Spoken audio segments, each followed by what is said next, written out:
In a previous interview, you had mentioned once that, and this is a very interesting insight, that you said Vince McMahon has watched so much wrestling by now that he's probably jaded with it, which is probably why he gravitates towards the crazy ideas now, because that's what excites him now.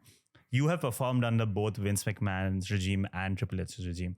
What are some of the big differences that you've noticed in the way they create shows? What are some insights that you've taken out of the way they operate shows? I think it's tough because I really wish I got to talk to Hunter more.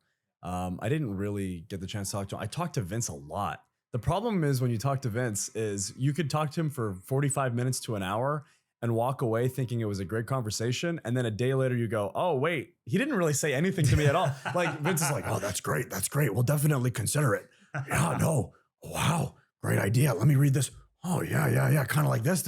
And you'll be like, wow, he really loves it. And then a month later, nothing happens. I think he's just like, he's really good at making talent, appeasing talent is Vince. But you never know. Occasionally, like for example, Nikki Cross, that Nikki ASH superhero gimmick was totally her idea. She had a binder with like sketch designs and ideas for the character. She gave it to Vince. 6 months later, they called her up and said, hey, Vince read your pitch. We're doing it.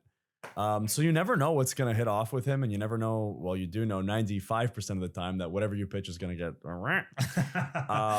Like I remember being told by somebody who had been in WWE, hey, listen, don't fall for his lies. Because like the guy was talking to me and he was like, he told me I was going to be tag team champion. I never was a damn tag team champion.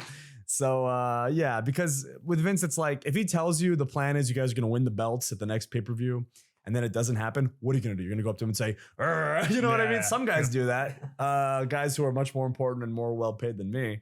Vince was never in the bowl. He was never around the ring for rehearsals. So anytime you wanted to change something, no matter how minuscule it was, you had to tell your producer would run to Vince, talk to Vince, come back, say no.